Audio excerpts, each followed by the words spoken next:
Y bueno, con la gracia de Dios seguimos adelante.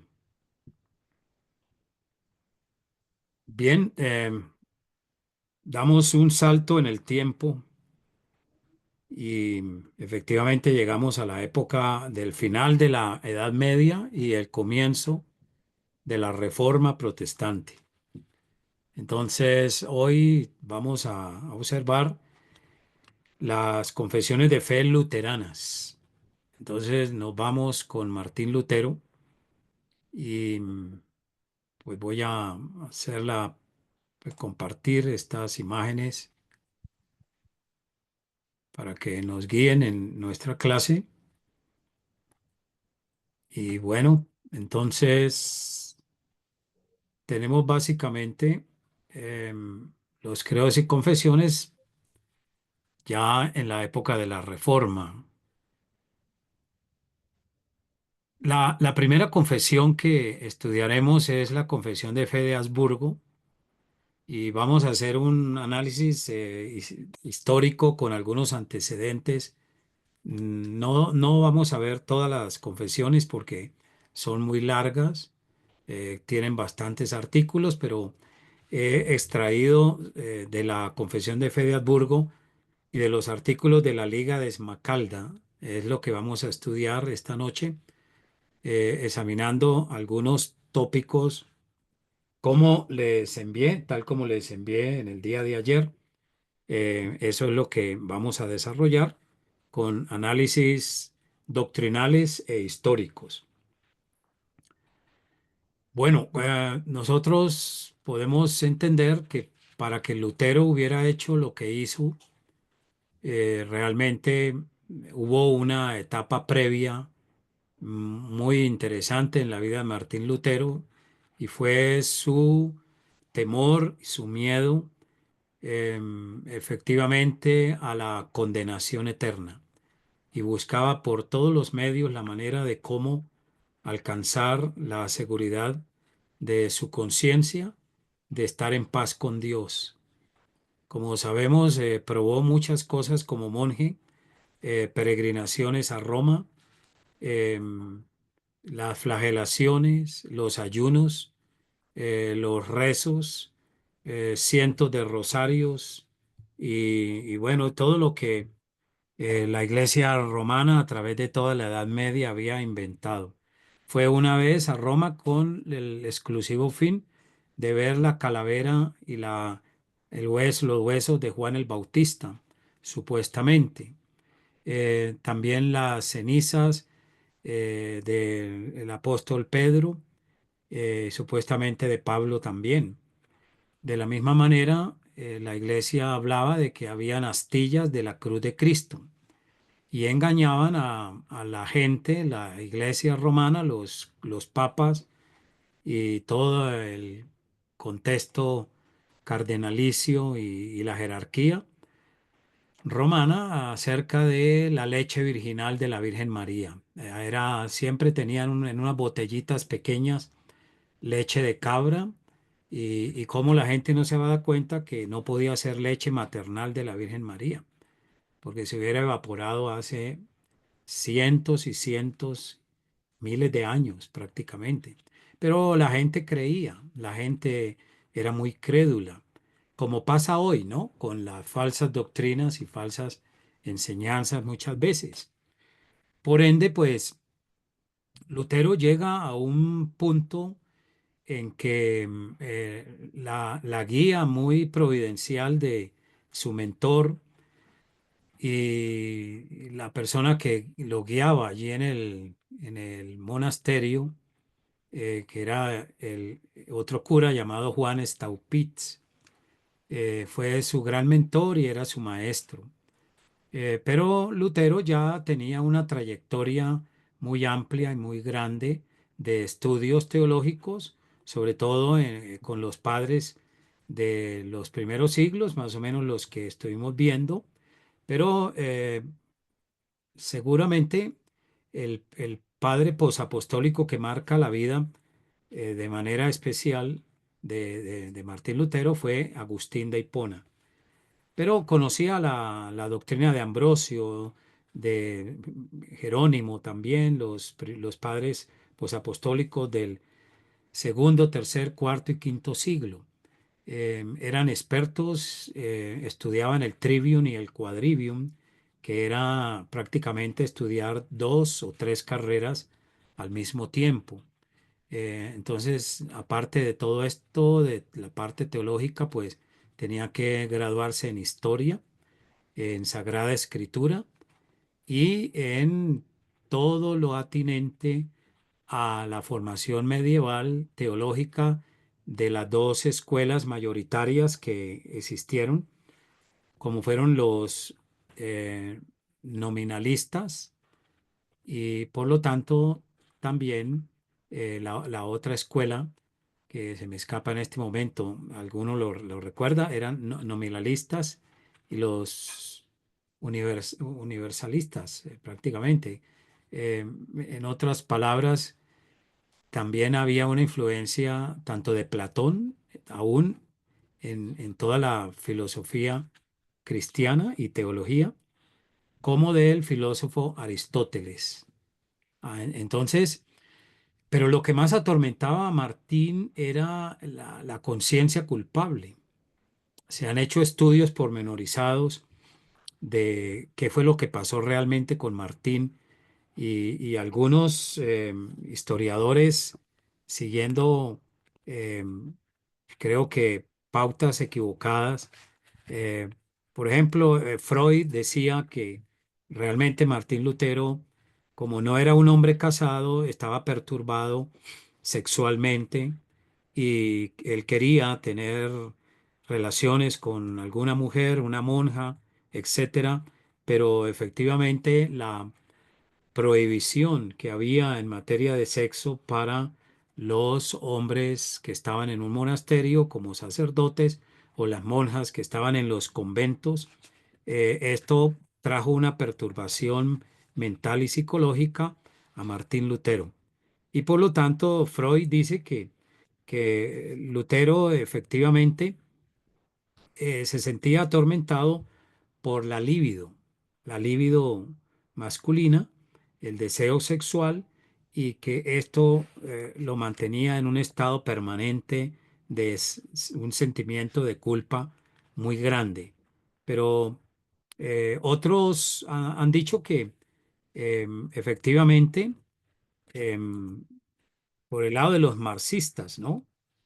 Tal vez han estudiado algo acerca de esto, pero por el lado de los marxistas también se ha dicho que Lutero, al igual que nuestro Señor Jesucristo, fue un reformador social. Entonces la explicación marxista yerra igualmente porque efectivamente nos vamos a dar cuenta que lo que realmente impulsa a Lutero es algo que me gustaría que ustedes lo dijeran. Si ha estudiado un poquito la parte histórica y lo que hayan escuchado, entonces aquí tenemos que ver cuál es el verdadero Lutero.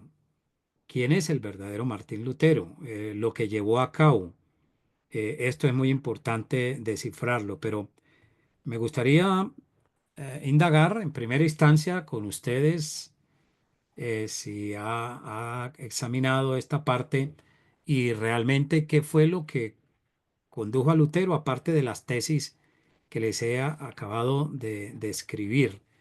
¿Fue realmente un revolucionario social, un reformador social? ¿Era alguien atormentado por la libido masculina y por lo tanto su sentimiento de culpa por los pecados sexuales lo llevan a rebelarse contra la Iglesia Católica? Entonces, efectivamente, muchas de estas cosas han dicho y ahora miraremos una teoría más, porque es muy importante descifrar esto ante la crítica maliciosa, la crítica humanista, que ha dicho muchas cosas en contra de la misma reforma y por lo tanto del primer reformador. Bueno, les dejo a ustedes los micrófonos, pueden opinar al respecto.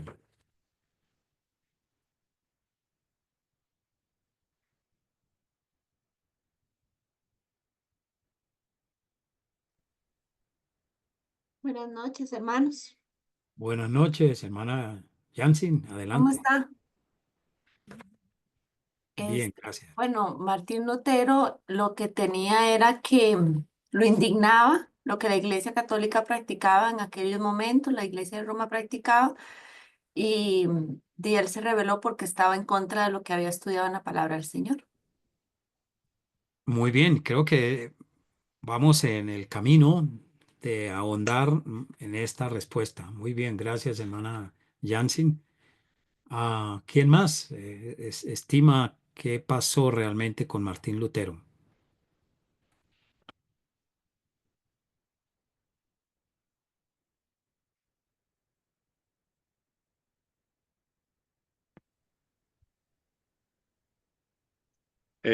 Buenas, Buenas noches, hermano. hermano Mario. Sí, muchas gracias. Bueno, yo creo que Lutero fue una persona que él libró una batalla constante en su interior porque él sentía un deseo fuerte em, y un arrepentimiento fuerte por cada vez que sentía que estaba cometiendo una falta.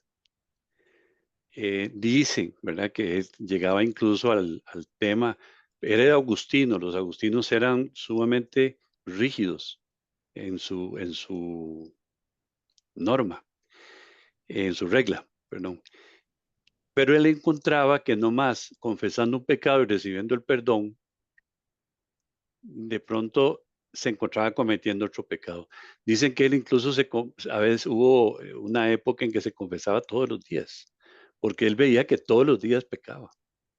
Entonces se encontraba una lucha dentro de sí mismo por mantener su santidad y por otro lado ver que en sus miembros había y en su mente había algo que lo inducía a estar pecando constantemente. Entonces llegó, además los agustinos eran muy obedientes, en materia de jerarquía eran sumamente obedientes. Entonces, estas son las dos controversias que él encontró en su vida. Em, Bueno, entonces se abocó al estudio más profundo de pasajes bíblicos que le daban alguna respuesta y fue particularmente impactado por el libro de Romanos, donde encontró que no había nada que él pudiera hacer por cuenta propia para ganar el favor divino, ni todos los suplicios del mundo. Y encontró que el libro de Romanos le daba la respuesta. Todo eso era porque Dios, desde, vamos a ver, desde su decreto eterno, había dispuesto salvar a los suyos. Entonces la salvación que se recibe era por gracia. Más o menos por ahí viene, me parece a Ajá, mí, sí, señor, gracias, la hermano inquietud. Alberto. Sí, Sí, hermano Luis gracias, Alberto. gracias. Qué pena que al principio no capté que era usted. Em, bueno, muy interesante porque hay luterólogos, ¿saben? Hay luterólogos que se han dedicado a estudiar la vida de Lutero desde distintos ángulos históricos y también desde distintos análisis como el psicoanalítico, que es el que estamos mirando y lo propuso Freud, ¿no? Bueno, muchas gracias. ¿Alguien más quiere darnos otro análisis que complemente lo ya dicho?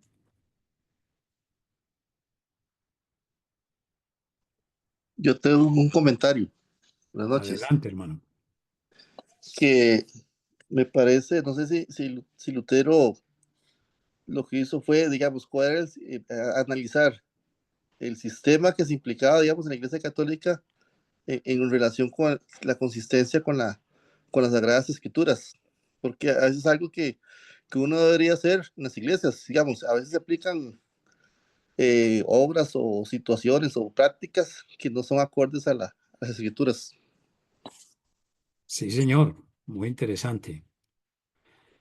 Bueno, antes de Freud hubo un sacerdote católico francés llamado Denifla, escribe Denifla, y él em, hizo circular eh, hacia el siglo XVIII, XIX, eh, toda una serie de estudios que él mismo dice que se dedicó a, a investigar realmente quién era Martín Lutero.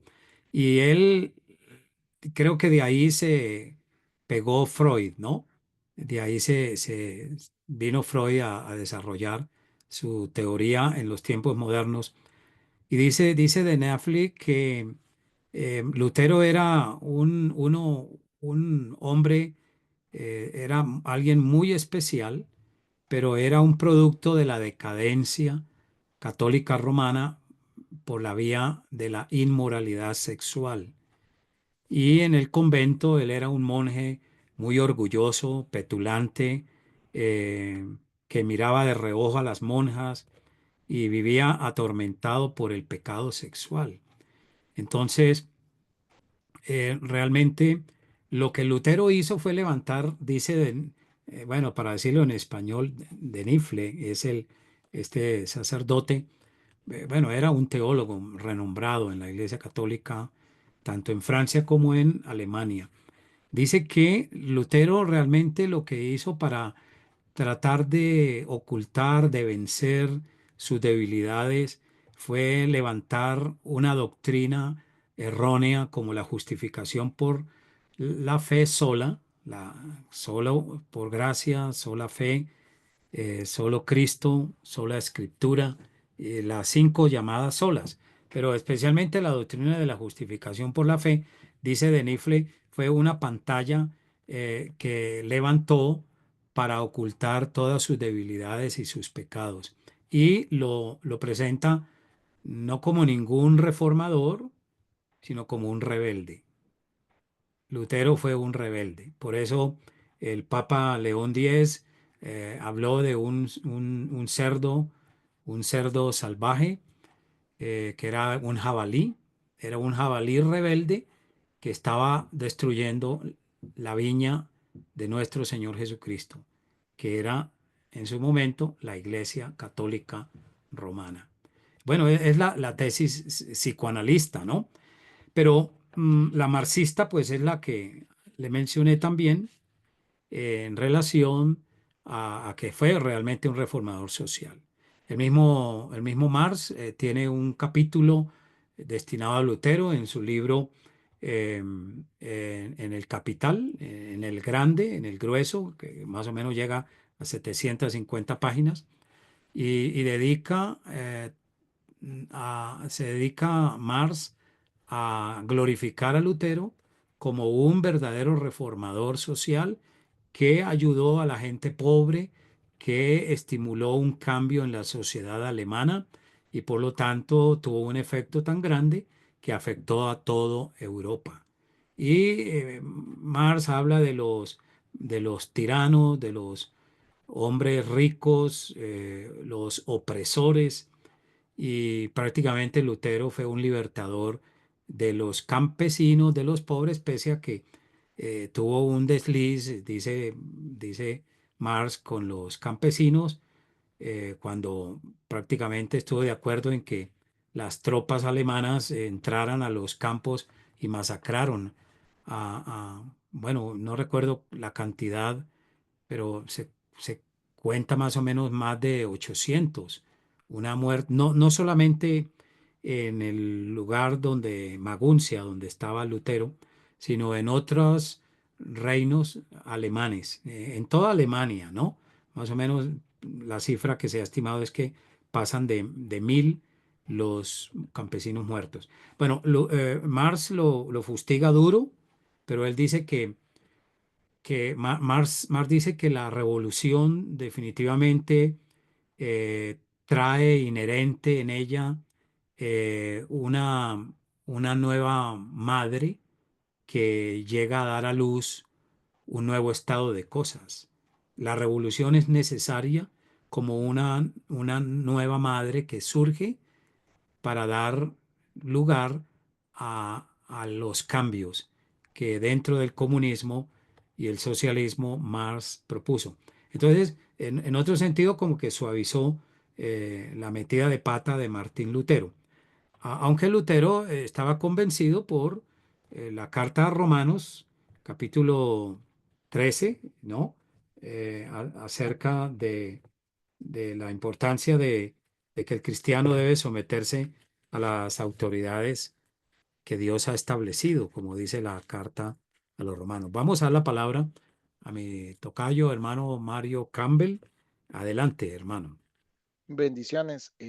Es obvio, digamos, viéndolo así, que ellos vayan a pensar que era solo como un reformador social, porque primero con su óptica atea no van a ver la mano de Dios, ¿verdad? Moviéndose, trayendo una transformación. Entonces de ellos solo ven la caída de estructuras, de poder, solo ven el cambio en sí, pero no ven los motivos y lo necesario de ese cambio. Y también otra cosa es que uno, al igual que ellos, lo ve desde el punto de vista histórico. Uno ya ve el paquete ya hecho. Uno no ve primero la parte de Martín Lutero con su propio deseo de realmente conocer a Dios, esa lucha que él tenía, luego ver esa búsqueda de la escritura que llevó a X y a Y eventos. Entonces, como uno lo ve desde la parte de vista histórica, uno ve el paquete completo, no ve las pautas. Como lo dijo el hermano don Luis, iba explicando más bien evento por evento y así lo deberíamos ver para saber cómo se van desarrollando las cosas. Y también por último, que todo cambio teológico hacia la sana doctrina que afecta el corazón de los hombres, que trae la libertad de Cristo, eventualmente va a traer un cambio social, ¿verdad? Eventualmente los hijos de Dios van a tener un impacto en la sociedad y también, por último, para cerrar mi comentario, es necesario agarrar a Jesús y a Martín Lutero y a todos los grandes hombres de la fe y bajar la realidad de que el Señor estaba con ellos para que sean más agradables a los historiadores ateos, ¿verdad? Para que sean más fáciles de digerir. Es más fácil pensar en Jesús como un hombre que vino a cambiar las clases sociales al Señor que me va a juzgar por mis pecados. Es más sencillo ver a Martín Lutero como un reformador que solo quería derrocar imperios religiosos, a un hombre que mostró que la escritura es una revelación del Señor, es la revelación del Señor y es la única guía moral del hombre, ¿verdad? Entonces, siempre que se pueda ir bajando eh, ese tipo de las características sublimes de los movimientos de Dios, es más fácil para las personas del mundo. Muy bien, muy amable, hermano Mario Campbell. Bueno, efectivamente hay otra tesis que es la tesis del monje sublimado a través de visiones que veía. Se ha planteado que así como los místicos medievales en Italia, en España, sobre todo en estos países, Martín Lutero es un monje sublimado que vio visiones y por ende eh, comete un pecado de exageración al, en el momento especial cuando clava las 95 tesis allí en Wittenberg, ¿no? Entonces en el castillo y iglesia, o sí, era era una iglesia, la puerta del monasterio. Em, Dicen que en ese momento Lutero perdió la razón y cuando empezó a hablar contra el Papa, realmente estaba trastornado por las visiones dentro de un misticismo que no pudo controlar Juan Staupitz. Lo que decía el hermano Luis, ahora Luis Alberto Sell, sí, él sí vivía muy atormentado, esto sí es real. Los historiadores más serios que llegaron a estudiar al verdadero Lutero, yendo a las mismas fuentes en Alemania, en Europa, incluso hasta lo que recogió el Vaticano de esos tiempos. Hay estudios muy pormenorizados de la vida de Lutero, el Lutero inicial.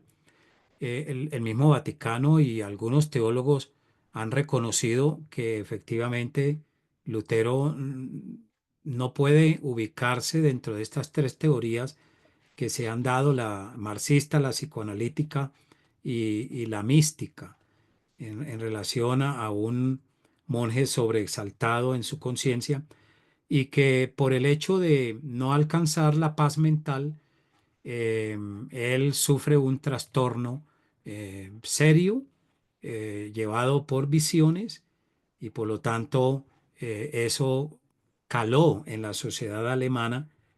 Pero hay un historiador muy interesante en tiempos modernos como Ronald H. Bainton, un inglés que es considerado el mejor estudioso de Martín Lutero. Le sigue E. H. Erickson, también está Cole y Dalbies. Son varios historiadores que se dedicaron a ir a las fuentes literarias de Martín Lutero, desde la interpretación de la Biblia hasta toda la producción teológica que desarrolló Lutero. Estos hombres se dedicaron con lupa, de una manera muy científica, muy inteligente, aplicando la metodología de la investigación más seria. Han llegado todos a la conclusión que estas teorías no cuadran con el verdadero Martín Lutero. No se le pueden aplicar a Lutero. Todos coinciden que fue el estudio de la carta a los romanos lo que realmente a él le dio paz. La lectura de varios salmos, sobre todo aquellos que hablaban de alcanzar la justicia de Dios por medio de la fe en la obra de nuestro Señor y Salvador Jesucristo. Esto fue lo que llevó a Lutero a convencerse que la parafernalia católica romana, que se había desarrollado con tanto lujo de detalles y perversidad desde cuando empezó el cura o el obispo de Roma que estudiamos la semana pasada y antepasada, León I, el Magno, que tuvimos ocasión de mirarlo en la clase pasada. Ahí ya empieza la torcedura grave del catolicismo y surge el catolicismo romano, porque este León I reunió prácticamente todo el poder del Imperio Romano, lo logra moldear desde el punto de vista de la religión católica romana. De ahí que el célebre filósofo alemán, también Lessing, ¿no? Llamado Jorge Efraín Lessing, decía que realmente el fantasma, el papado, dijo, es el fantasma del César coronado sobre su tumba. Y también lo repitió Thomas Hobbes, el filósofo también inglés. Bueno, Lessing era alemán, Thomas Hobbes también recoge esa frase. Muy, muy interesante, ¿no? El papado es el fantasma del César coronado sobre su tumba. Y eso lo tuvieron en boca muchos filósofos a través sobre todo de la llamada Ilustración en el siglo XVIII y siglo XIX en Europa. Total, cuando Lutero clava las 95 tesis el 31 de octubre de 1517, pues se inicia la reforma porque había estudiado muy bien al apóstol Pablo. Si uno lee la carta de Lutero a los romanos, el comentario a la carta de Pablo a los romanos, y también lee su carta a los Gálatas, uno se da cuenta que él realmente no fue un rebelde. Lo que él quiso fue reformar inicialmente el sistema de las indulgencias y el tema del purgatorio. Eso era algo que empezó a descubrir que verdaderamente no tenía ninguna base en las escrituras. Como tuvo un buen maestro o varios maestros agustinos allí en Wittenberg, entonces definitivamente lo que lo lleva a una conversión por obra del Espíritu de Dios. Creemos esto. fue el convencimiento de que el justo por la fe vivirá, de Romanos capítulo 1, 15 al 17. Entonces, del 16 y 17. Así es que Lutero estaba dispuesto a morir y por eso en la dieta de Worms delante del emperador Carlos V no se retractó y llegó a decir, aquí me quedo, Dios me ayude. Todo lo que he escrito, si lo prueban con la Biblia de que estoy equivocado, me retracto. Si no, aquí me quedo, aquí me ubico, que Dios me ayude. Y ahí convenció en ese tiempo a Federico, el elector de Sajonia, a los emisarios también políticos de Carlos V. Estaba prácticamente, bueno, era el emisario del Papa, pero si no me equivoco, estaba ya presente el emperador de ese tiempo, el Sacro Imperio Romano, Carlos V, que era de origen alemán y español, ¿no? Entonces, estas 95 tesis prácticamente dieron la transformación, produjeron la transformación más grande después del Pentecostés. Supuestamente, teólogos como J. I. Packer, eh, en tiempos modernos, como el mismo Warfield, la escuela antigua de Princeton, los mismos eh, teólogos del siglo XVIII, liberales, alemanes y diferentes, coinciden en que realmente lo que condujo a Martín Lutero a desarrollar la obra de la Reforma fue indiscutiblemente su convicción de que la Biblia era la autoridad para los seres humanos atormentados por el pecado y aquellos que querían encontrar en Cristo eh, básicamente eh, toda la paz que solo Dios puede dar por medio de la obra expiatoria de nuestro Señor Jesucristo. Entonces, bueno, fueron tres, igual que Calvino, los tres comentarios, Romanos, Gálatas y la carta a Hebreos. En la carta a Hebreos, Lutero deshace lo que es el tema de la misa y la falsedad, ¿no? Que contiene este ritual que supuestamente tiene el mismo valor que el sacrificio de Jesús hecho hace más de 2025 años. Entonces, por eso es muy importante verlo. Pero como no vamos a ver a pie juntillas el tema histórico, em, tal vez en otro profesor del seminario, quizás ya haya dado ya teología de la Reforma e historia, teología e historia de la Reforma.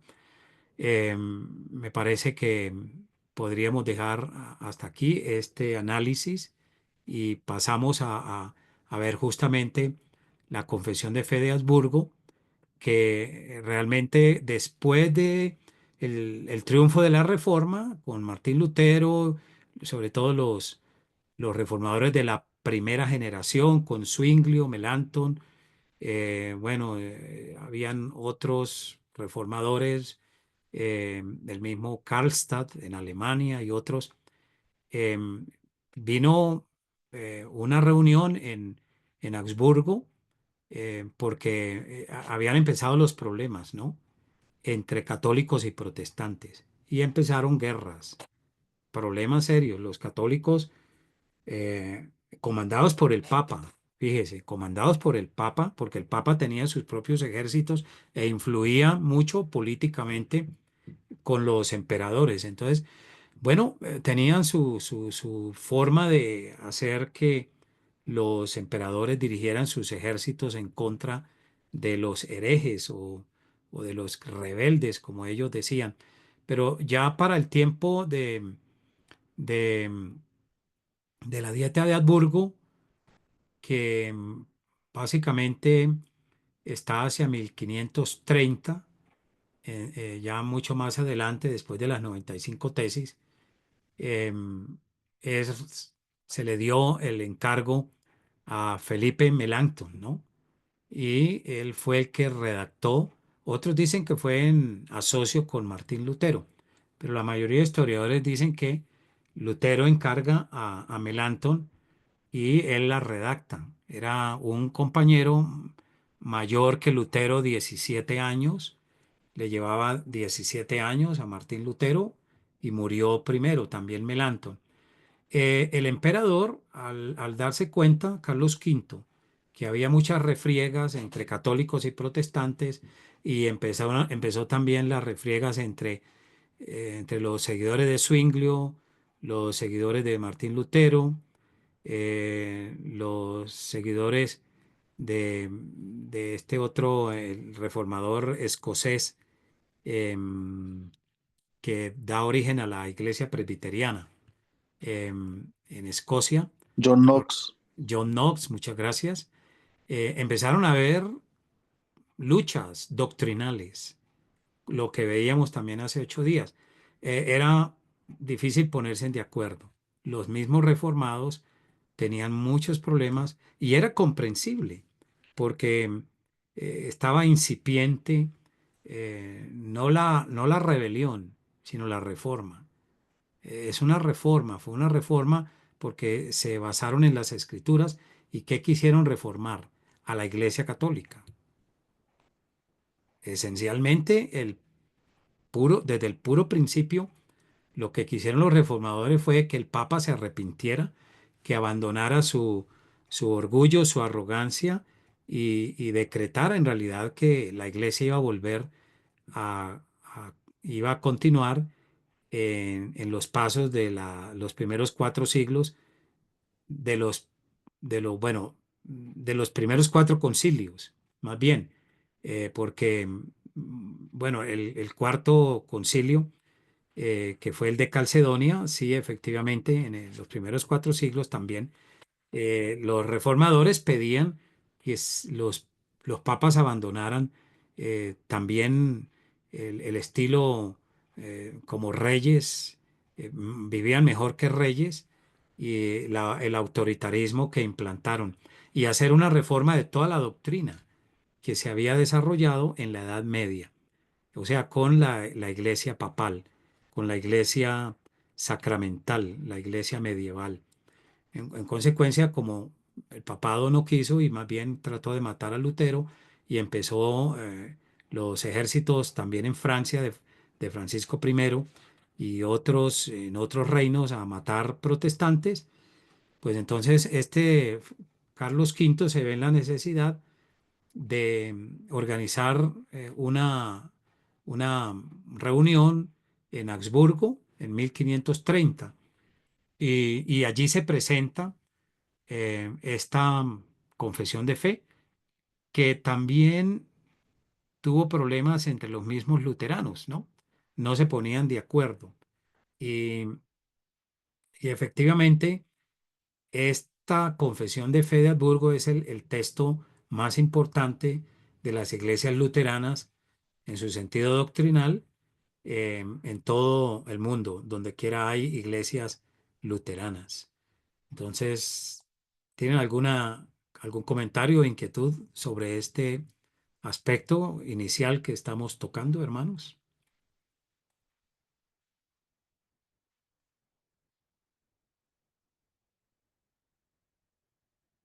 ¿Cuántos habían leído o han leído la Confesión de Fe de Habsburgo?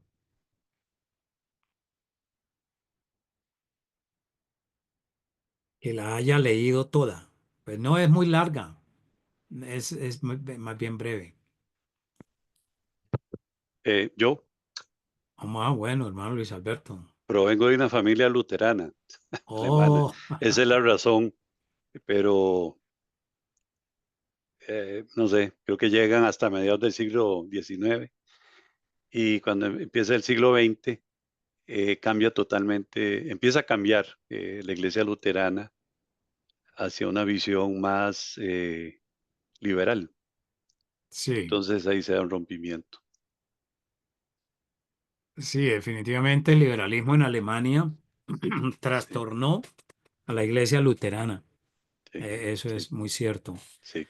Bueno, en consecuencia, Pues usted sabe que los políticos, como hablaba, creo que era el hermano Mario Campbell y otros hermanos también, tocamos un poquito hace 15 días, es imposible separar la iglesia del Estado y la religión o el cristianismo del, de todo lo que tiene que ver con el mundo sociopolítico. Entonces, al igual que Constantino el Grande en el siglo IV, pues más o menos seguía las mismas pautas este emperador Carlos V. Entonces, el asunto básico es poner de acuerdo a los mismos luteranos en Alemania. También se escribe la Confesión de Fe de Habsburgo en contra de los anabaptistas, en contra de los musulmanes, y más adelante otros documentos los van a escribir en contra de los calvinistas, porque los discípulos de Lutero, no Lutero mismo, creo que solo un par de cartas se escribió Calvino con Lutero, pero no, Calvino no lo conoció personalmente, es lo que he leído. Quizás haya otra fuente donde se hubieran reunido. No recuerdo bien, pero creo que un par de cartas cruzaron y el reformador Lutero murió, como sabemos, primero. Mirando la estructura de la Confesión de Fe de Habsburgo y su contenido, pues los artículos 1 al 21, allí se intenta demostrar que su fe y sus creencias están en conformidad con las escrituras y la tradición. El documento debía ser presentado al emperador Carlos V y sus emisarios, ¿no? Y también obviamente había gente de Roma, habían teólogos de la Iglesia Católica Romana. En los artículos 22 al 28 se exponen los abusos o anomalías existentes en la Iglesia Católica y las modificaciones que habían de introducirse para eliminarlas, lo que ya les acabé de describir. Entonces, es un documento muy importante, muy interesante. Yo lo había leído hace mucho tiempo, pero ahora volví a leer algunas partes, no todo. Y sí, Lutero había conocido muy bien la doctrina bíblica. En general, el Lutero inicial, bíblicamente, y yo creo que el Lutero final era muy evangélico, ¿no? Tenía algunas deficiencias, como todo teólogo, todo cristiano, todos tenemos deficiencias, pero recordemos que él era un monje agustino y su lucha esencial fue contra esa mole, esa gran estructura del catolicismo romano que era el máximo poder que existía en el mundo aún en el siglo XVI. Porque previamente al siglo XVI, varios emperadores prácticamente se arrodillaban eh, ante el Papa, le temían a la excomunión, le temían a que un Papa enviara su alma al infierno, no al purgatorio, sino al infierno. Por ejemplo, el, el- el emperador Enrique Enrique III de Alemania, en la época medieval, comenzando, ¿no? Hacia el año 1077, el Papa Gregorio VII prácticamente se burló de este gran emperador y, y efectivamente va con la esposa y unos hijos a pedirle compasión. El emperador Enrique de Alemania, que era el emperador de todo el Sacro Imperio, todo el Sacro Imperio Romano, ¿no? O germano, porque ya cuando eran emperadores romanos cambiaban el nombre de romano a germano, ¿no? Cuando era francés también ponían galo, el Sacro Imperio Galo, como el caso de Carlomagno, por ejemplo. Y la historia muestra cómo este hombre va al castillo de Canosa y le ruega y le suplica que le abra la puerta, que quiere confesarse, que reconoce que cometió errores contra el Papa.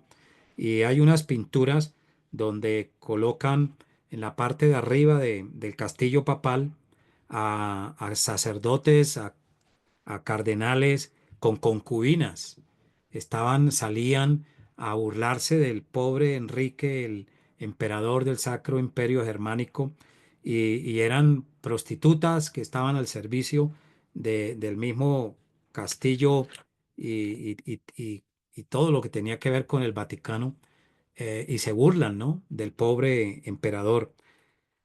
El Papa no le abrió la puerta, dice la historia, pero luego lo citó y lo amenazó con la excomunión y él tuvo que renunciar al poder y siguió otro hombre en el poder del Sacro Imperio Germano. O sea, llegaron a tener tanto poder que Lutero no pudo haber hecho esa obra sin la ayuda de Dios. ¿Estamos de acuerdo? Lo mismo Calvino, lo mismo todos los reformadores. Yo estoy de acuerdo en que después del Pentecostés, la obra del Espíritu más grande, vamos a hablar del viento, del aire, cómo Dios sopló por su Espíritu en medio de una Europa corrupta desde el punto de vista político y religioso, y trajo prácticamente el mundo en que nosotros vivimos. Desarrolló mucho mejor la cultura occidental.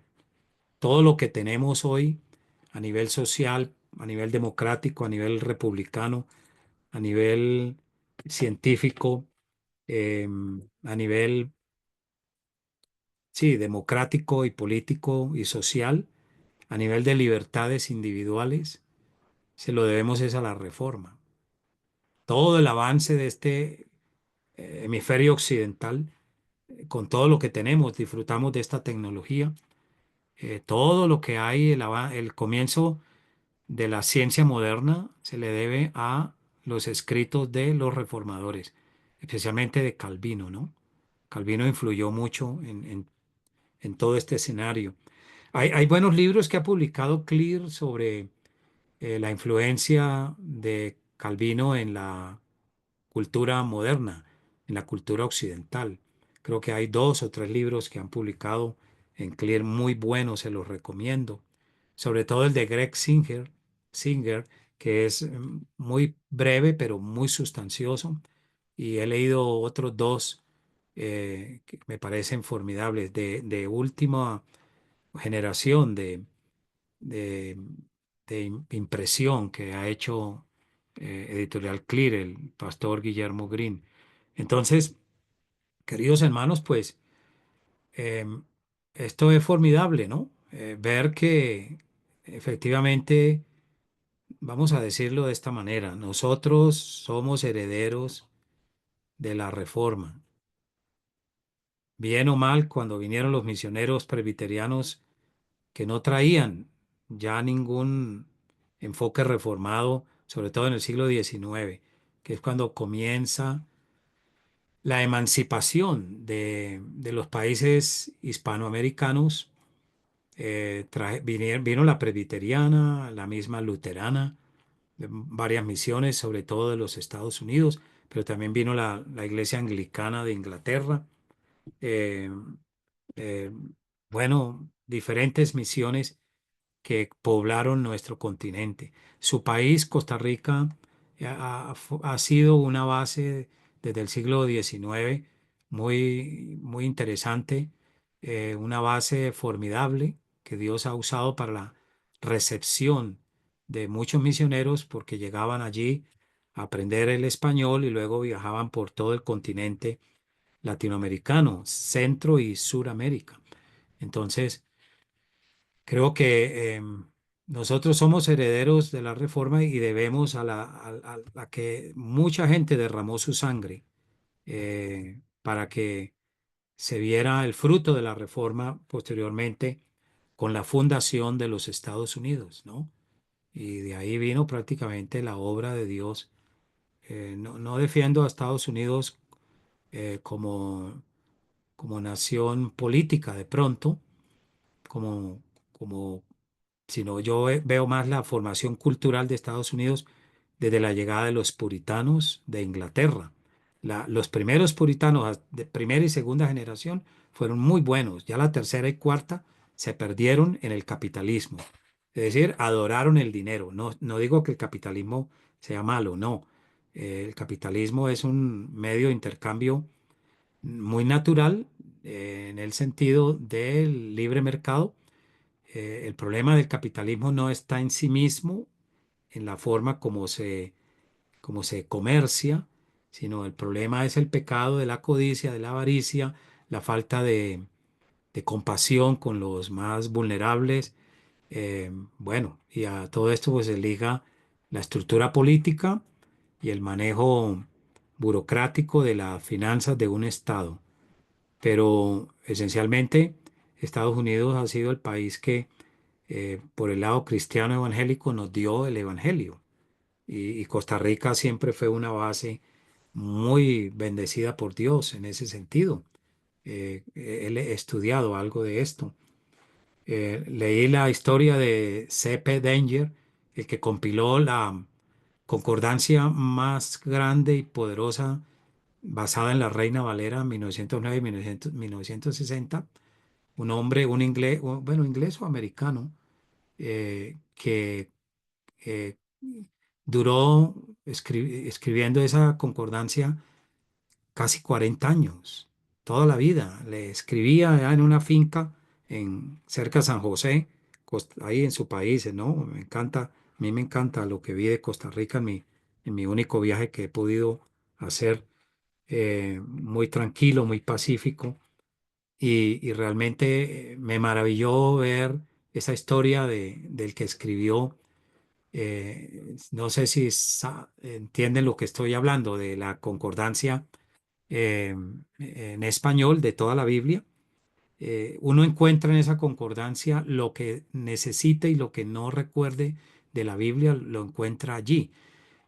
Son más de, creo que más de, tiene más de cuántas, no recuerdo ahora, pero son casi 100.000 eh, eh, palabras con la que se compone esta concordancia. Creo que mucho más, porque hablo de la gruesa, y esa se hizo en Costa Rica entre finales del siglo XIX y a comienzos del siglo XX.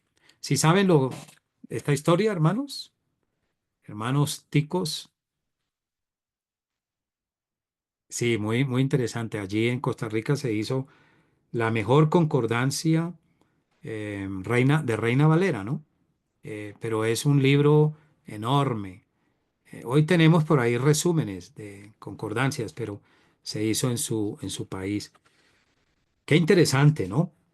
Bueno, avanzando entonces, tenemos los catecismos mayor y menor de Lutero, que los compuso en 1529. El primero, el mayor, para el uso de los predicadores y maestros. Y el segundo, como guía para instruir a los jóvenes. Creo que uno de los logros también de los luteranos al comienzo fue la instrucción de la juventud, lo cual también hizo Juan Calvino. Lo hizo de esa manera, ¿no? Cuando creó la Academia de Ginebra, Calvino no solo preparaba pastores, preparaba políticos también.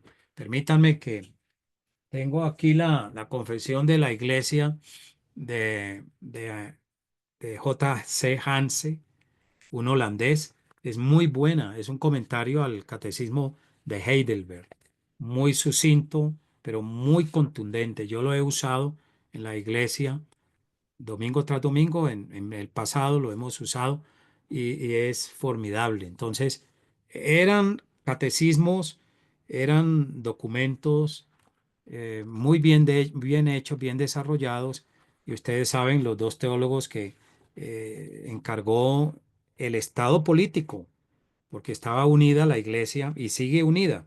La iglesia en Alemania sigue unida. La iglesia luterana oficial es paga por el Estado alemán, por los gobiernos alemanes. Pero en este sentido, Zacarías Ursino y Gaspar Oleviano eran dos catedráticos de la Universidad de Heidelberg y, y en el siglo XVI componen la confesión de la Iglesia, la confesión del catecismo llamado de Heidelberg. Es muy, muy práctico y mira que realmente no sé si nosotros estamos haciendo bien hoy al no bajar como al nivel a veces académico, muy intelectualizado. Creo que estamos cayendo en un academicismo de la fe evangélica reformada. Claro, hay que leer, hay que estudiar, hay que prepararnos, pero Calvino y Lutero podían evangelizar un niño en la plaza en un lenguaje muy sencillo, bajando al nivel de ellos, o a un mendigo, o podían evangelizar a un doctor.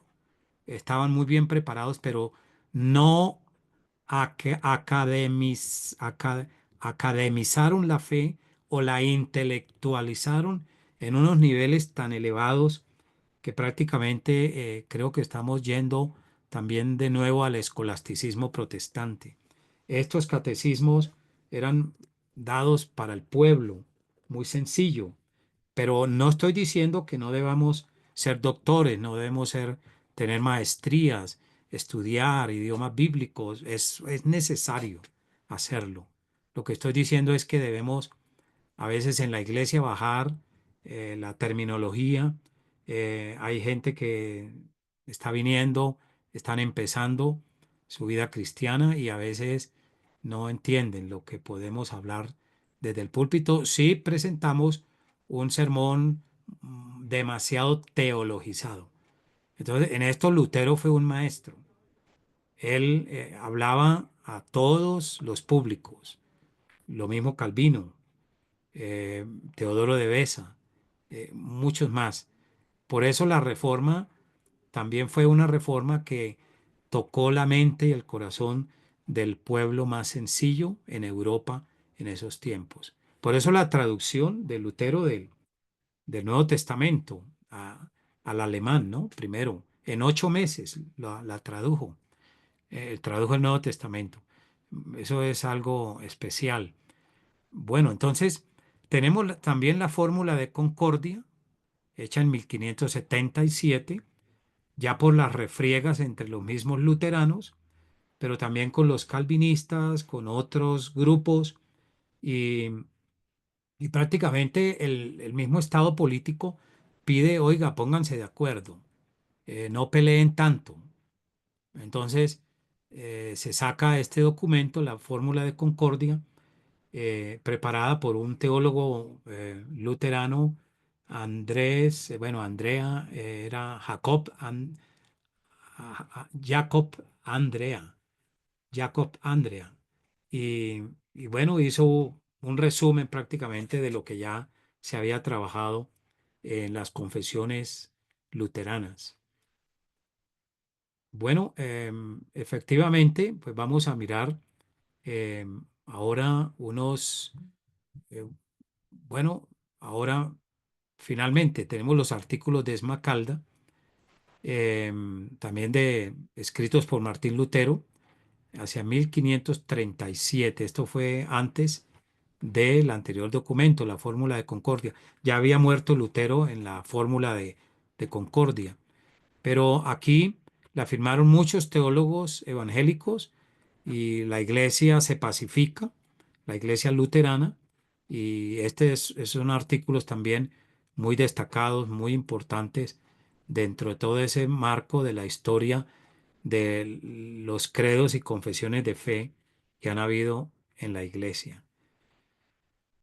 Quiero preguntarles amablemente si usted se ha visto muy consolado, confortado, animado al leer, por ejemplo, lo que vamos a ver dentro de 8 días, los 3 títulos básicos que también estudiamos con mucho ahínco los presbiterianos, que es la confesión belga, el catecismo de Heidelberg y prácticamente, eh, bueno, se me escapa la otra, creo que es Los los cánones de Dort. cánones de Dort, muchas gracias, exactamente. Eh, entonces, si al leerlos inicialmente eh, comprendió lo sencillo de la fe cristiana, de la fe bíblica, ¿qué podemos decir al respecto?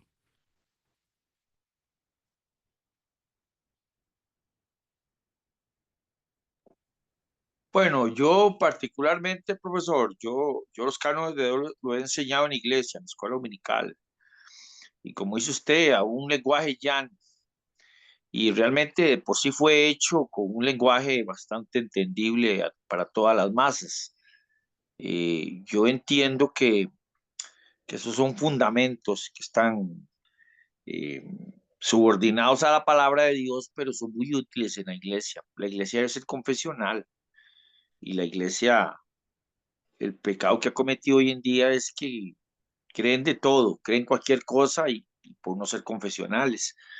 Esas tres herramientas a mí me han sido de mucha utilidad para enseñar en la iglesia y crear un fundamento más firme y más coherente con la fe. Gracias, hermano Emel, me parece correcto lo que usted ha dicho.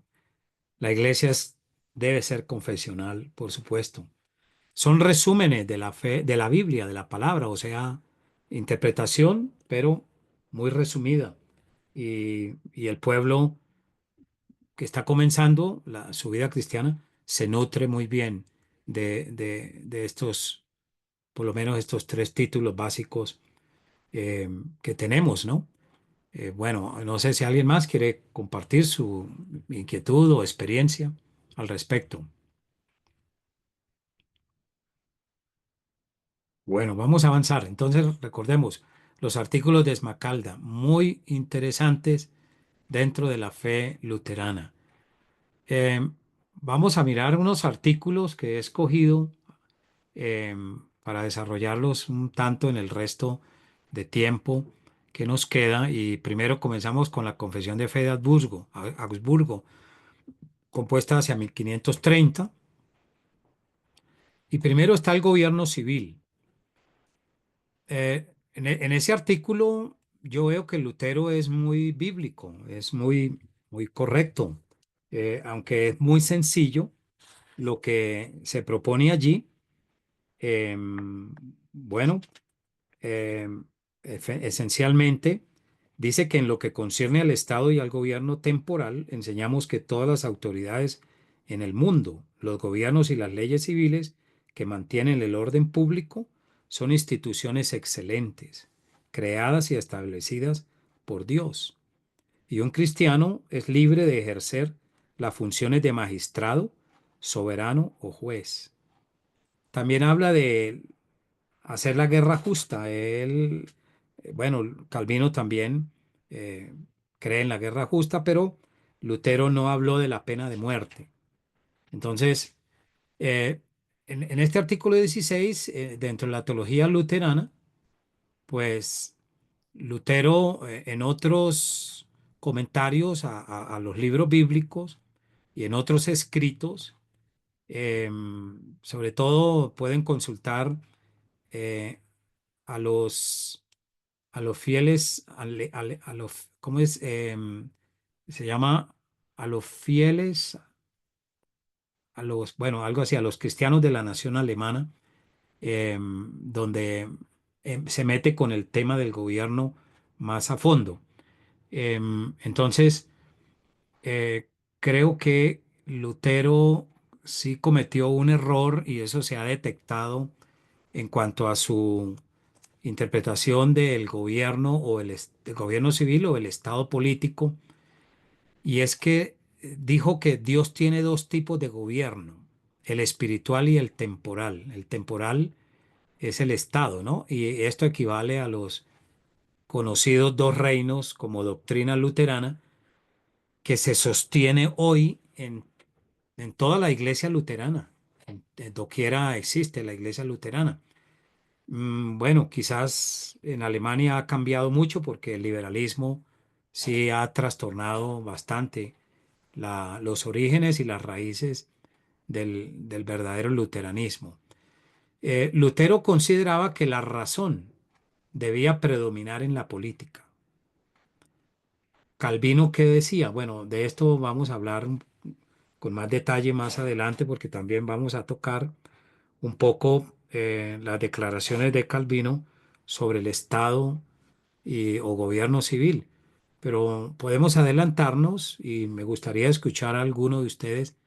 Eh, Calvino no estuvo de acuerdo con la doctrina de los dos reinos y tampoco estuvo de acuerdo en que la razón debía predominar en la política. Calvino era de la idea de que la iglesia debía preparar políticos con la Biblia. Lutero veía esto muy separado. O sea, el Estado era un reino en el cual el cristiano no debía meterse. Es decir, a decirle cómo funcionar, etcétera. Bueno, y en tercer lugar, el gobierno temporal se basa en el derecho y el poder y su símbolo es la espada del juez. En eso estamos de acuerdo. Pero, ¿en dónde está básicamente el error de la llamada doctrina de los dos reinos según el luteranismo?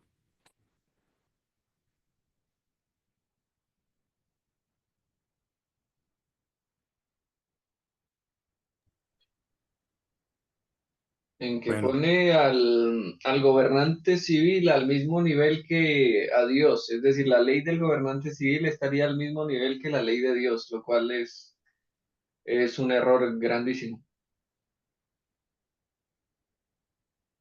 bueno, sí, hay algo de, pero ¿podría explicar un poquito más, hermano Wilson, su Sí, lo que pasa es afirmación? que si hay dos reinos y no solo uno, entonces hay alguien que gobierna en uno y otro en el otro. Y en este caso lo que está proponiendo digamos, este movimiento filosófico es que Dios gobierna en el ámbito espiritual y no en el ámbito civil Ok, ok, ¿sí? muy bien, ya eso cuadra mejor, sí, señor. Entonces Sí, eso terminaría poniendo al ámbito civil o sea, lo estaría elevando por encima o por lo menos al nivel de la ley, por ejemplo, con la que Dios gobierna entre comillas, ámbito espiritual, ¿sí? ajá, muy bien, muchas gracias. Perdón, el Señor Jesús, él expresó con claridad que su reino no era de este mundo. Bueno, ¿y qué quiere decir eso, hermano Luis Alberto? Eh, los cristianos vivimos en el mundo y no somos del mundo. Entonces, el tema de esos de dos reinos, lo que hace es establecer un reino adicional a aquel reino espiritual que es el que el Señor proclamó. Y me parece que por ahí viene el error de Calvino. Trató de conciliar.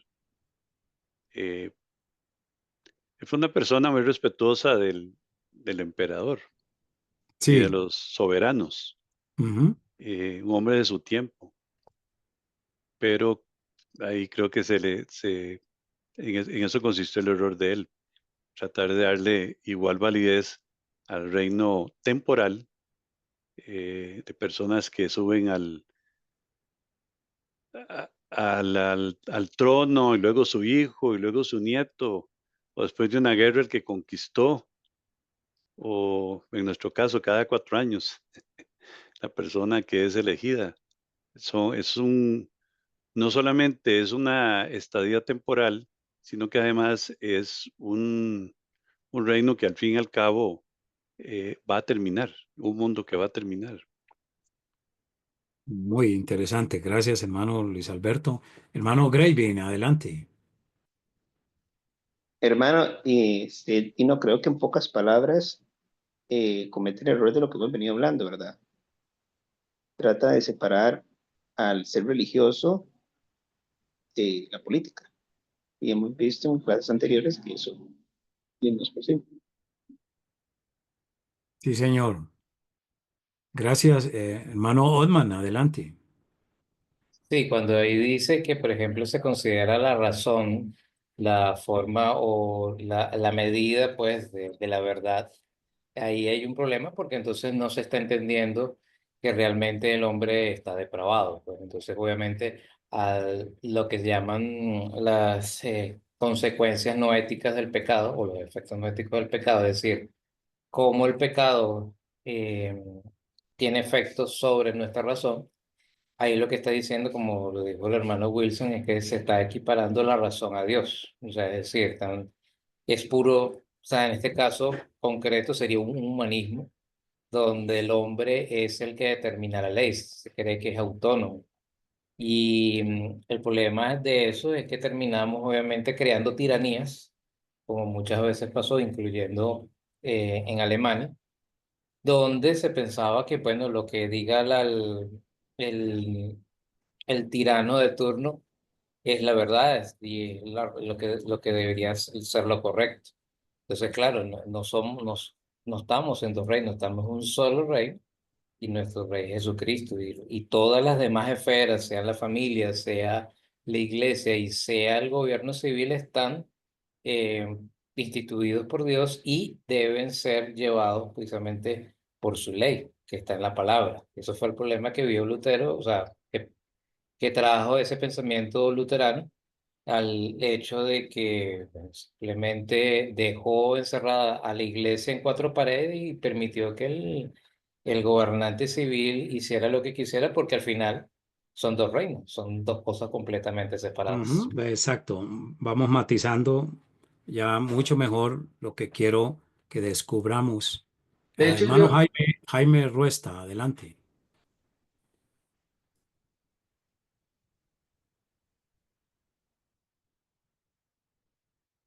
Bueno, parece que va Ahora sí, ¿me escuchan? a eso. Sí, señor, adelante. Ah, bueno, bueno. No, no, nada más quería como compartir así que como que él quería que mientras, si no afectaba la fe, ¿verdad? Mientras no afecte la fe, se podía llegar ¿cómo se llama? A tener acuerdos con los gobiernos seculares. No sé si me explico. O sea, en una parte del libro decía dónde y en qué medida queremos poder hacer concesiones a los papistas y sobre qué puntos pensamos definitivamente perseverar y mantenernos. Ah, Y sí, creo entenderle, ¿no? sí, Porque de ahí que en Alemania, por eso la iglesia está unida al Estado. No, no hay una separación. Y debe haber separación, pero no puede eliminarse la complementación de estos dos, es decir, de la iglesia y el Estado, pero el problema de Lutero, ahora lo vamos a decir, es grave a partir de nuestro Señor Jesucristo. Bueno, muchas gracias, hermano Jaime. Hermano Wilson, de nuevo, adelante. que creo que quienes hubo en la historia, quienes desarrollaron muy bien eso y justamente estuvieron en la misma región, fueron los pastores de Magdeburgo en la confesión de Magdeburgo lo dejaron súper, o sea, me parece que lo plantearon muy bien porque se desarrolló algo que se llamó la doctrina de los magistrados menores y era que entendían que todos estaban bajo la ley de Dios, el gobierno civil incluido, ¿sí? Todos estamos bajo un mismo gobernante, es decir, vivimos en un mismo reino y por lo tanto, como la ley de Dios gobierna sobre todo ese reino, entonces todos estamos en el deber de llamarnos unos a otros a obedecer las disposiciones legales de ese rey único que gobierna sobre ese reino único que termina siendo Dios últimamente. Bueno, la doctrina Wilson de los magistrados inferiores es de Calvino, es de Juan Calvino. Sí, digo que los pastores de Magdeburgo o sea, la entendieron y aplicaron, para no decir desarrollaron, entonces la aplicaron muy bien. Posteriormente a Sí, señor. Calvino. creo. Bueno, el problema sustancial es la soberanía de nuestro Señor Jesucristo. La Biblia, el Nuevo Testamento, presenta a Jesús como Rey de las naciones, como Señor de todos los reinos. O sea, no hay dos reinos, hay uno solo. Es el reino de la soberanía de nuestro Señor Jesucristo. Creo que ahí fue donde Lutero cometió este error. Y añadiendo a esto, también trae aparejado una consecuencia, ¿no? Es que Lutero creía tanto en la capacidad de los gobiernos, de los gobernantes para hacer bien las cosas, gobernar bien en un país, y Lutero olvidó lo que dijo ahora uno de ustedes, el concepto de la doctrina de la depravación total del hombre en el pecado. Prácticamente, em, eh, pues hay que decirlo, pero es una realidad, usted lo puede investigar en internet, pero Hitler se basó bastante en las tesis de Martín Lutero acerca de esa división donde la iglesia alemana, que es el último, lo que vamos a ver en la última clase, el sínodo de Barmen, es muy importante. Les voy a conseguir el documento o si lo puede conseguir en internet. Yo tengo el libro, pero no lo tengo aún en un documento. Sí hay, en Wikipedia se consigue algo, pero sería bueno tener todo el documento del Sínodo de Barmen porque la iglesia alemana despertó tarde y cuando se dieron cuenta tenían a Hitler como soberano señor de la iglesia y del estado político. Entonces, otro error de Lutero en este campo es que enseñó que mm, la iglesia no puede decirle nada al Estado, porque es un reino aparte y Cristo no se mete para nada con un Estado político, no le dice nada. Lutero no vio en la Biblia lo que, por lo menos en el capítulo 28 de Mateo, ya al final de este evangelio dijo el Señor, toda exousia, toda autoridad, todo poder me ha sido dado en el cielo y en la tierra. Y el calvinismo corrige esta falla de Lutero, me parece a mí, ¿no? Porque precisamente por eso los gobiernos y estados pueden volverse autoritarios, opresores, abusar de la población y esperan es ser servidos cuando la constitución política, desde el punto de vista democrático o parlamentario, está dada es para que el pueblo la conozca y para que a través de la constitución el pueblo controle al gobierno. El gobierno no puede ser servido por el pueblo. Ellos son los servidores del pueblo. Pero la democracia, la democracia latinoamericana es heredera de Francia y no de Inglaterra, hablando de los puritanos, hablando de la misma Biblia, hablando del calvinismo. Entonces, lo que vino a América Latina fue la Revolución Francesa, Vox Populi, Vox Deus.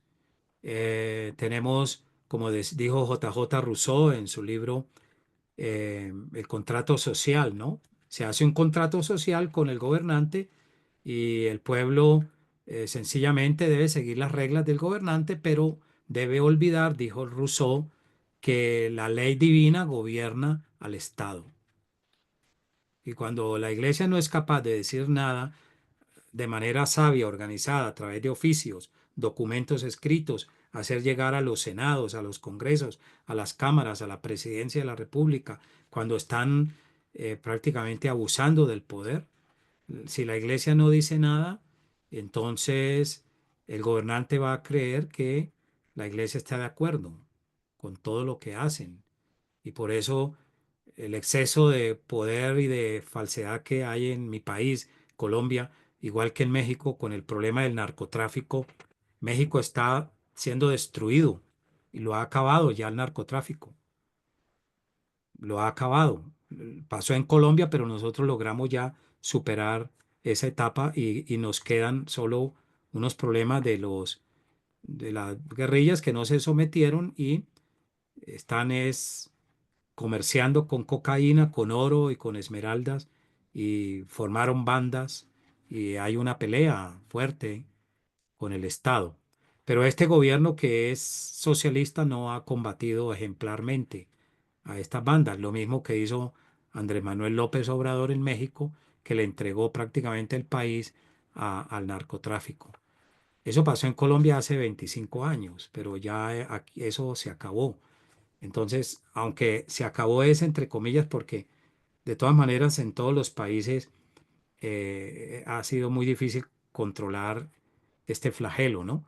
Pero se debe a que la iglesia como que estuviera siguiendo más a Lutero que al Nuevo Testamento. El rey es Jesucristo. Y uno tiene que escribirle a los gobernantes y decirles, hay un Señor sobre usted, aunque no crean.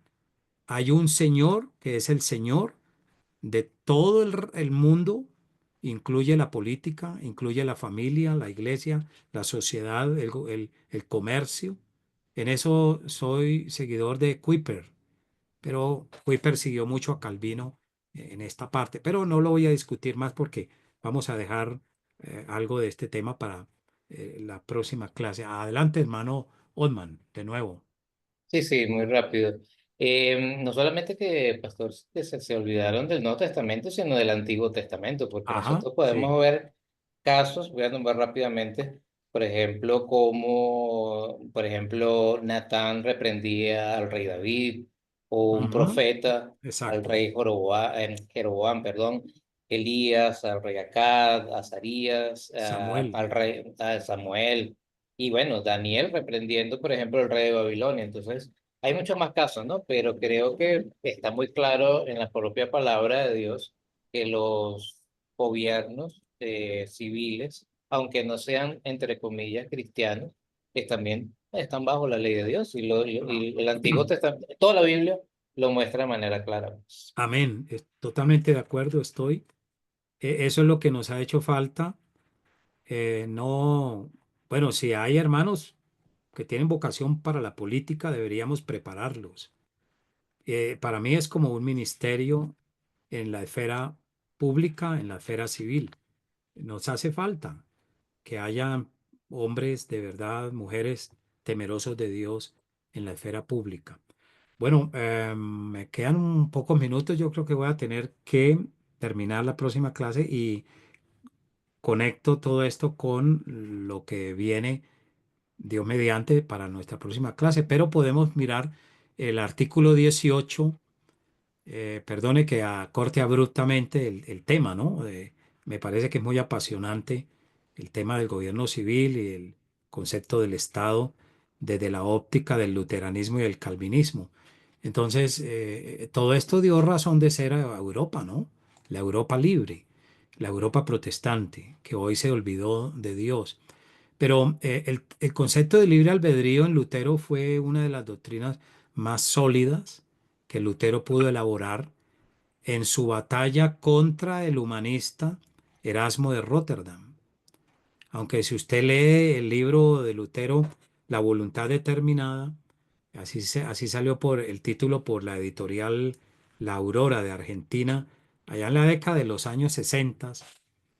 Es muy interesante descubrir el lenguaje como Lutero, con un lenguaje que usa Lutero muy grosero, ¿no? Porque lo trataba de perro, cerdo, animal. Era muy común usar ese tipo de lenguaje en aquellos tiempos, pero nosotros no lo usamos hoy, ¿no? No le decimos animal a otro pastor o sería gravísimo. Erasmo también era teólogo, era un humanista, un estudioso muy grande, uno de los consejeros del rey Enrique VIII en Inglaterra. Era un holandés, ¿no? Era holandés, pero como en ese tiempo el idioma internacional era el latín, pues se comunicaban en el latín de comienzos de la era cristiana. Pero el concepto de libre albedrío es tan contundente que Lutero demuestra con lujo de detalles cómo existe una libertad natural en el ser humano, ¿no? Una libertad natural, como él lo dice acá, que puede hacer el hombre bien o mal en la esfera natural. Puede servir en un hogar, puede servir en un trabajo, etcétera. Hay una razón y una inteligencia innatas. A esto también Jonathan Edwards, siguiendo a Lutero, habla de la libertad natural de los seres humanos, ¿no? Pero existe, dice, una libertad moral que el hombre perdió por el pecado, por la depravación. Y nadie va a Cristo si no es por la obra del Espíritu Santo. Entonces, en ese sentido, Lutero marcó una pauta muy trascendental para mostrar muy arriba la doctrina de la gracia. El hombre es salvo por la obra, por la moción divina del Espíritu Santo en el alma espiritualmente muerta, en el sentido espiritual. Entonces, la libertad moral no la tiene el ser humano. El hombre es un ser moral, sí, hace el bien, el mal, como dice Berkov, como dicen los calvinistas, puede hacer el bien civil, social, obras de caridad, pero la obra de agradar a Dios, de obtener la justificación por la fe, de ser un beneficiario de la obra sumo sacerdotal y expiatoria de nuestro Señor Jesucristo, esa aplicación de esa obra y retirar la costra del pecado, de la incredulidad, de la enemistad contra Dios, poder llegar a ser hijo o hija de Dios, solo lo hace el Espíritu Santo que nos devuelve la verdadera libertad moral o espiritual, libres para obedecer la ley de Dios. Y conoceréis la verdad y la verdad os hará libres. Entonces, vale la pena leer el libro La voluntad determinada de Lutero contra Erasmo. Es un clásico a nivel mundial, ¿no? Eh, ¿Alguien quiere anotar algo más al respecto?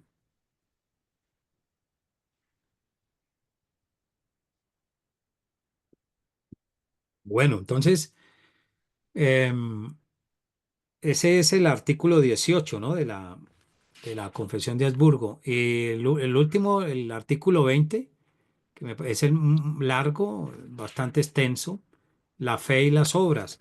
Es muy importante porque Lutero, recordemos que su doctrina capital fue la justificación por la fe. Él ahí encontró la paz de Dios en su conciencia. Cualquiera que haya pecado y tenga una conciencia sensible por la obra del Espíritu Santo, pues va a encontrar solamente en la justicia de Cristo el perdón y la paz de conciencia. Y eso fue lo que encontró Lutero.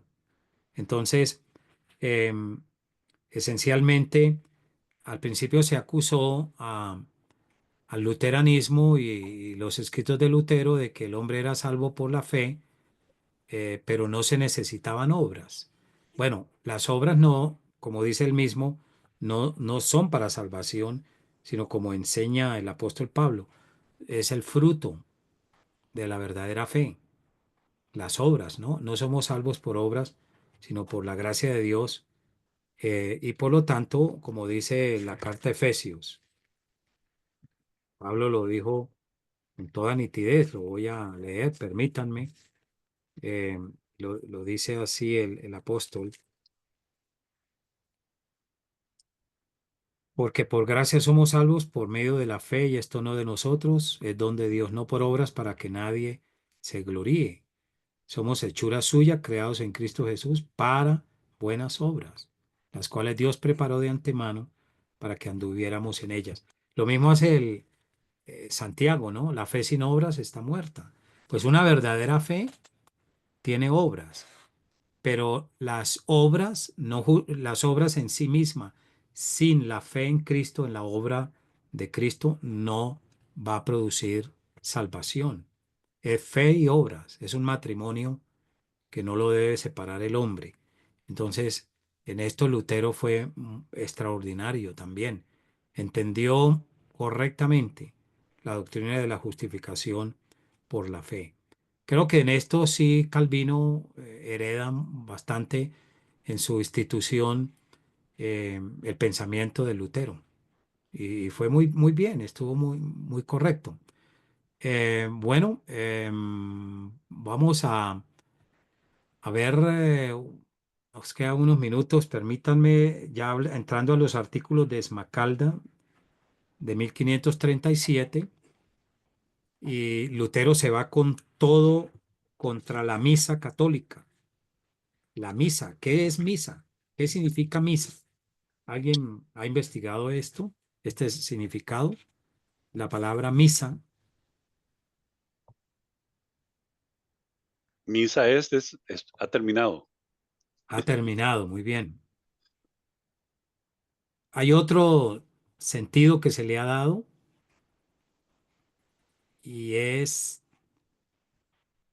el sacrificio, ¿no? Cuando lo coloca la Iglesia Católica como el sacrificio de la misa, sacrificio incruento, es la repetición del sacrificio de Cristo, coigual en el mismo valor expiatorio que el que hizo Jesús en la cruz del Calvario. Ante esto se rebeló Lutero de manera fuerte.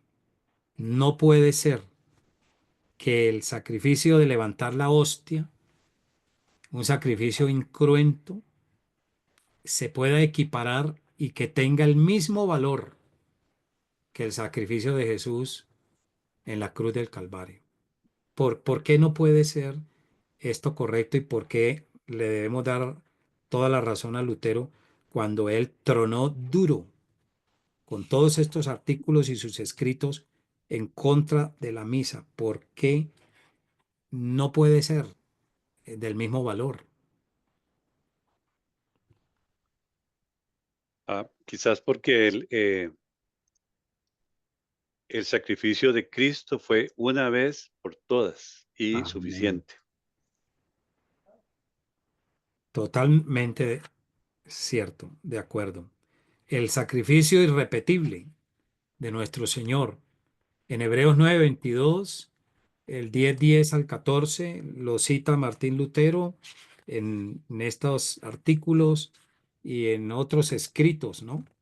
Entonces, condenó también todo lo que el cura hace a través del misal en cuanto a compra y venta de misas por los difuntos, concepto del purgatorio, el concepto también que organizan acerca de las peregrinaciones ligadas también a una misa, las cofradías, conventos, donde recogen alimentos para los pobres y esto, el que dé alimentos a una cofradía hace una buena obra que prácticamente lo prepara al mismo nivel del sacrificio de Jesús.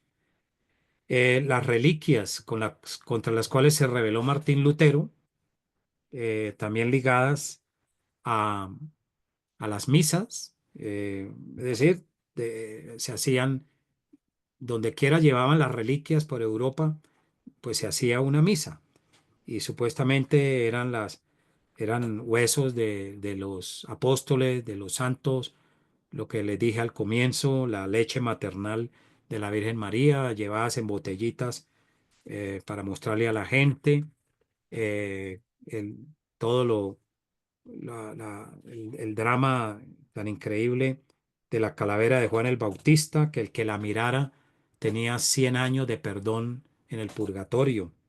Y todo esto se descubrió que eran huesos de perros y de caballos. La iglesia engañaba mucho a la gente. Y contra todo esto tronó Lutero y lo hizo bien, ¿no? También en las indulgencias, sabemos el tema de Juan Tetzel, eh, pero se necesitaba la misa para que dando dinero se saliera el alma del purgatorio. Al sonido de la moneda en el cofre que llevaba Juan Tetzel, con el tilín, tilín, el alma salía volando del purgatorio, de una vez, del purgatorio al cielo. Entonces, queridos hermanos, yo creo que todo esto tan importante desde el punto de vista de la confesión histórica de la Iglesia luterana tiene mucho, mucho de bien, bastante.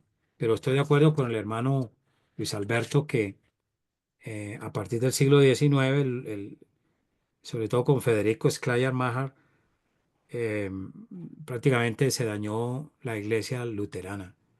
Y hasta el día de hoy eh, sigue manteniendo viva la comunión con Roma a través de la Federación Luterana de Alemania, donde hizo un pacto y prácticamente vendió la doctrina de la justificación por la fe, la iglesia luterana actual.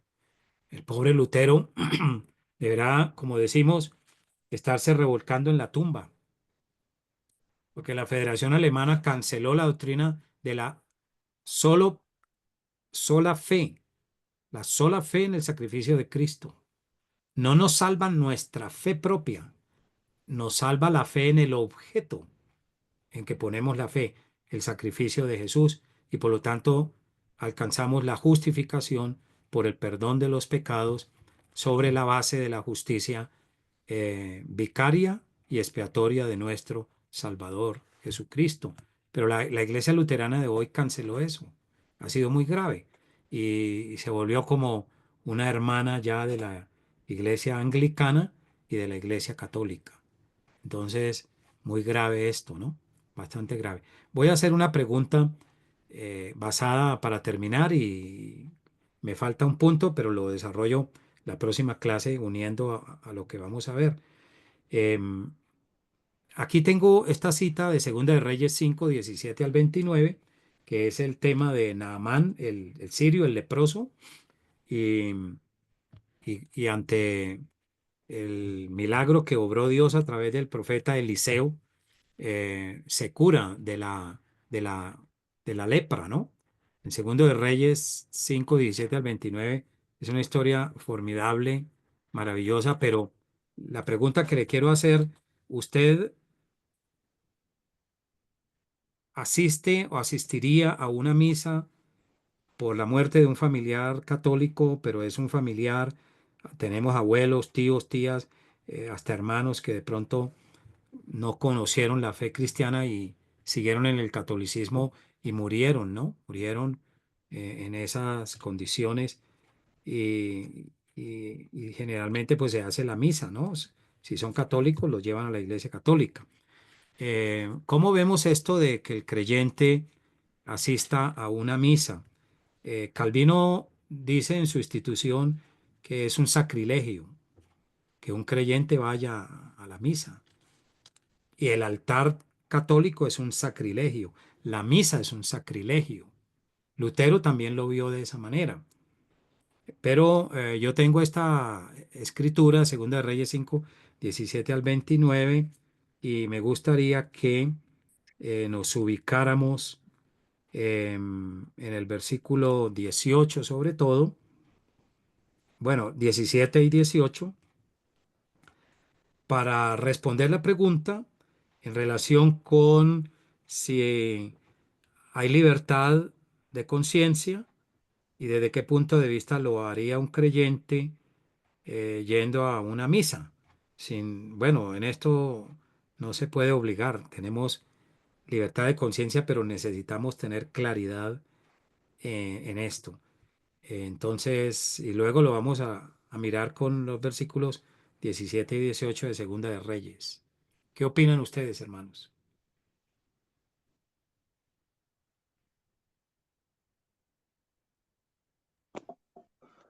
Bueno, yo desde mi punto de vista, basado a este texto de Reyes que he predicado, yo pienso que uno tiene la libertad de conciencia para hacerlo y porque también uno tiene que ponerse en los zapatos de la persona sufriente que ha perdido un ser querido y el aspecto del luto.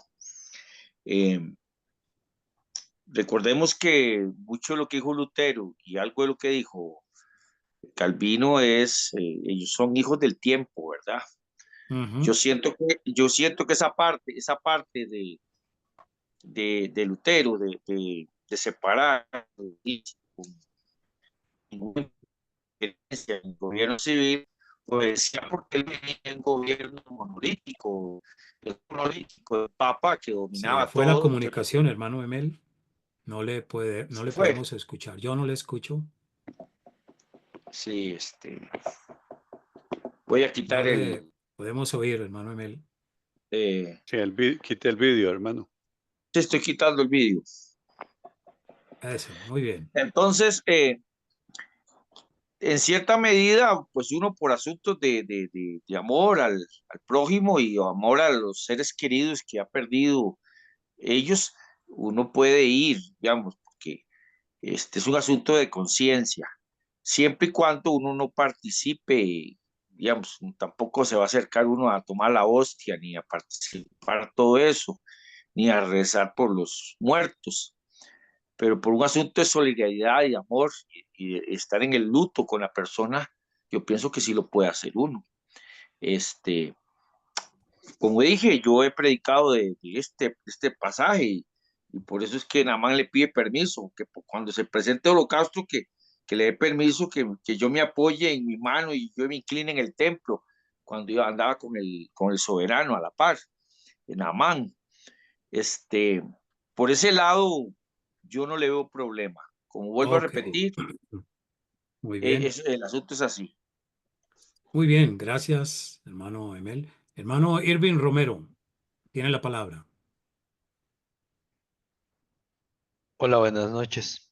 Bueno, de mi parte, mi papá, bueno, mis papás son católicos, mi papá ya murió y yo fui a la misa que le estaban haciendo y de hecho a mí me tocaba hacer como esa parte que alguien tiene que hablar ahí siempre, ¿verdad? Entonces, yo aproveché la oportunidad también para predicar, ¿verdad? Ahí mismo, o sea, mostrar el evangelio a las personas que estaban ahí y lo que yo creía firmemente. Igual yo les hice saber que, o sea, yo ahí dije que él ya se había ido, que ya su vida había pasado ya y él ya, su destino ya estaba firmado, ¿verdad? Sea que se fuera con el padre o no, ¿verdad?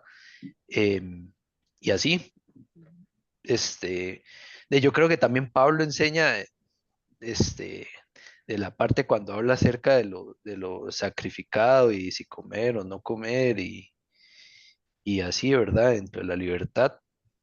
Pero como dijo el hermano Emel, obviamente eso es diferente ya a tomar la hostia, ¿verdad? Y ponerse a rezar con ellos y ese tipo de cuestiones. Eso es. Ok, muchas gracias. Bueno, yo creo que este es un tema que ha generado a veces controversia entre algunos reductos del pueblo evangélico.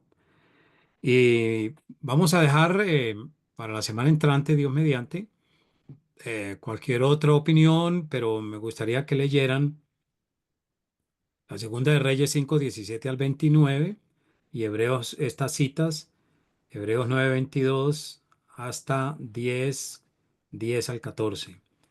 Capítulo 10 versículo 10 al 14. Y analizaremos otros detalles al respecto. Coincido en que ellos, Lutero y Calvino, eran hijos de su tiempo, pero entonces ahí está el tema de la conciencia cristiana y la libertad cristiana. ¿Cómo lo ven otros? Pues seguramente espero encontrar otras respuestas o análisis. Si estudiamos lo que significa la misa en realidad, pues vamos a descubrir otros asuntos. Entonces, estimados, en el sílabo tenemos lo que vamos a ver la próxima clase, ¿no? Ruego que estén mirando, bueno, vamos a ver los tres documentos, sobre todo unos análisis históricos, pero vale la pena que exploremos un poquito esa parte histórica y veamos la razón de ser del surgimiento de lo que son las confesiones de fe, catecismos y demás documentos dentro de la doctrina reformada, que es lo que nosotros defendemos, ¿no? En consecuencia, pues hemos terminado ya nuestra clase, no quiero avanzar